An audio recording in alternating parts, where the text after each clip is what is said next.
The tragic case of Travis Hunter. This is a cautionary tale for all men all over the world, and I'm a little bit under the weather, but I gotta get this message out. Normally, I don't like keep up with stuff like this, but this one was just, if you don't know what's going on with this, like, you should know. And this video is gonna tell you a lot. But this situation kind of breaks my heart because it could happen to anybody, and I would hate for it to happen to anybody. But this stuff happens every single day to great men all over the world, and I think it's a situation that we can learn from, that we can kind of grow from in our own lives. And obviously, I don't know Travis Hunter. I think he's a great dude. Obviously, he seems like a really nice guy, but this is just something that's not going to work out the way that he thinks it's going to work out. So, Travis Hunter, okay?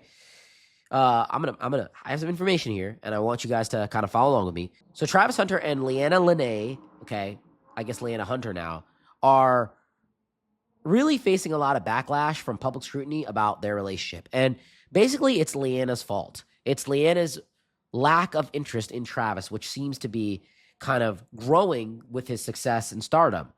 But basically, it's not a good relationship. It's weathered a lot of public scrutiny, and it was a teenage romance, and it led to an engagement, and it led to a marriage. And that journey has been documented with social media. And what really sparked a lot of negativity towards this is her initial video of her saying how she wasn't interested in him a lot in the beginning. And I think the guy had a girlfriend, so she's also described as a homewrecker. There's a lot of videos of her before the relationship doing stuff with other guys.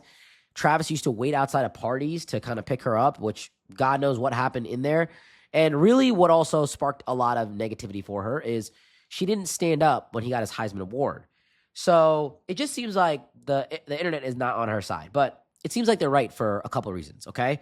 And I've kind of done my research on this, and normally I don't bite on things like this, but this one's a little odd. So first and foremost, they met in 2022, okay? They really started dating then. They got engaged after 2 years, which I think is normal. I don't think that's anything crazy. And then they married in 2025. This is all a normal timeline, but concurrently while this happened, this dude became very famous. His fame skyrocketed. He had a public Rolex gifting for her. The dude bought a mansion for her in Florida. He bought her a Brabus G-Wagon. I got a G-Wagon. It ain't a Brabus. So that thing is expensive. And it seems like a lot of gifts, love bombing, and a lot of effort from Travis. Now, the girl, people are like, what does she do to deserve this? Obviously, she's his partner, but it doesn't seem like she has the right amount of appreciation for him like the public really wants. At every phase of the relationship, it seemed like it was a performance stunt for the public, not a private kind of decision that they made themselves. Travis had to defend her multiple times for her actions. She faced a lot of public backlash, and at one point, he even deleted his Instagram because of all the negativity. So let me break this down a little bit. So the problem is, she was not impressed at first. And this is where, like, I really like, as a dating coach, I really don't like this. When a girl doesn't like you at first, but then you become very famous and you start buying her things and yada, yada, yada. Yeah, bro, like, that does not seem like a real relationship. That does not seem like something that's genuine. She said explicitly she was not interested in him at first. So she said she didn't take him seriously. And she said that she even curved him and kind of put him to the side. It went viral because she said something where she was like, I played my cards right. And that came off very transactional, very exchange-based, and not necessarily like emotional or I love you or like I'm really here for you. So the dude is buying her all sorts of stuff, giving her all sorts of stuff. And it seems like she don't really give a shit about him. There's old party footage too that kind of show what kind of person she is, of her grinding on a dude before Travis. She didn't date the guy at the time, but it was just something that was very off-putting, and it kind of illustrates somebody in a different setting. Now, mind you, have we all danced weird? Have we all gone out? Have we all partied? Have we all not done things that we're embarrassed of? Yes, we have. So I'm not going to judge her too hard on this, but the internet definitely did. Like, yo, she a hoe.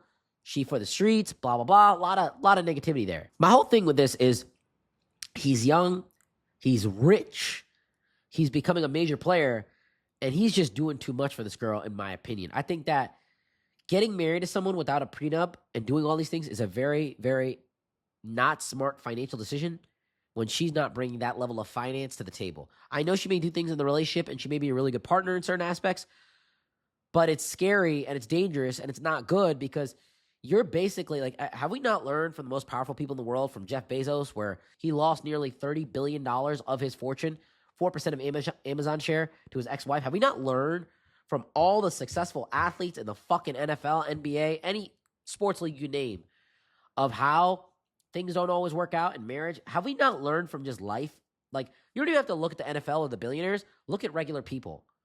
We are not taught a college class on love and relationships. Like, we're not taught this stuff. So many times in our first relationship and our first marriage, we make mistakes. Like, it's very normal. It's very common. And I think that if you talk to a good group of older men, they're going to tell you, like, yo, this girl does not seem like she's into you for the right reasons. If I bought a girl in Miami a Brabus G-Wagon, I am sure she would probably do some things for me. I'm not saying that all girls here are transactional, but it would definitely move the needle in my favor with the Rolex on top of it, with the 100K engagement ring, with the mansion. It just seems like this dude is doing too much, and it worries me. You got the money, I get it, but you're young, you're in the NFL, and I want all these guys to understand that, like, just because you have money and you're making money does not mean that you need to splurge on your girl, and it means that you should still be smart with the way that you organize your life with prenups, keeping things in a trust, life insurance policies, all the above. This is the industry that I work in. I'm in finance, and look, you got to be smart with your money. You can't be doing dumb stuff like this. And my worry and my fear is this could end up very badly for him.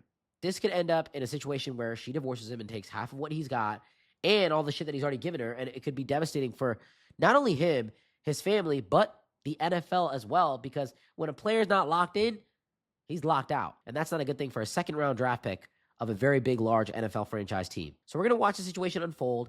We're going to see what happens, and hopefully it works out for him. But a lot of people are just saying, let this man lose his money in peace, and I'm kind of on the same side. Till next time, guys. Peace.